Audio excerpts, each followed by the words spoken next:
foundation that helps them to do good work that can contribute to ending racial inequality.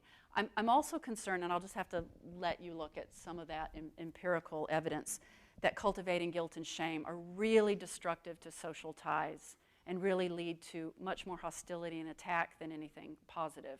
I'm also concerned about the classed nature of white shame.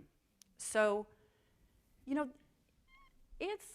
there is a lot of shame in being poor in the United States, no matter what your race. I'm not saying poor people should feel ashamed, but the story we tell in the United States about how everyone can make it, you know, the sort of rags to riches stories, that there's a lot of shame that gets dumped on poor people.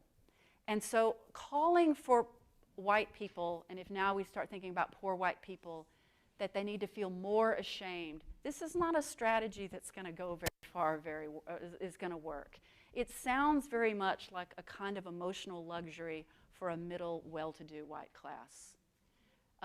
If you are already, I'll sort of scare quote this a little, but if you are already a failed white person, which you are if you're white trash, I think that. I mean, I think our country tends to think that.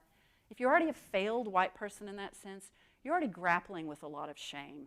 You're already grappling with how to have a kind of, some kind of pride or something in yourself and your family. And so calling for white shame is not going to get a lot of traction in terms of thinking about one's relationship to whiteness and how to tackle racial inequality. Lastly, I'm going to argue another point that gets a lot of pushback, although, well, it's a controversial point.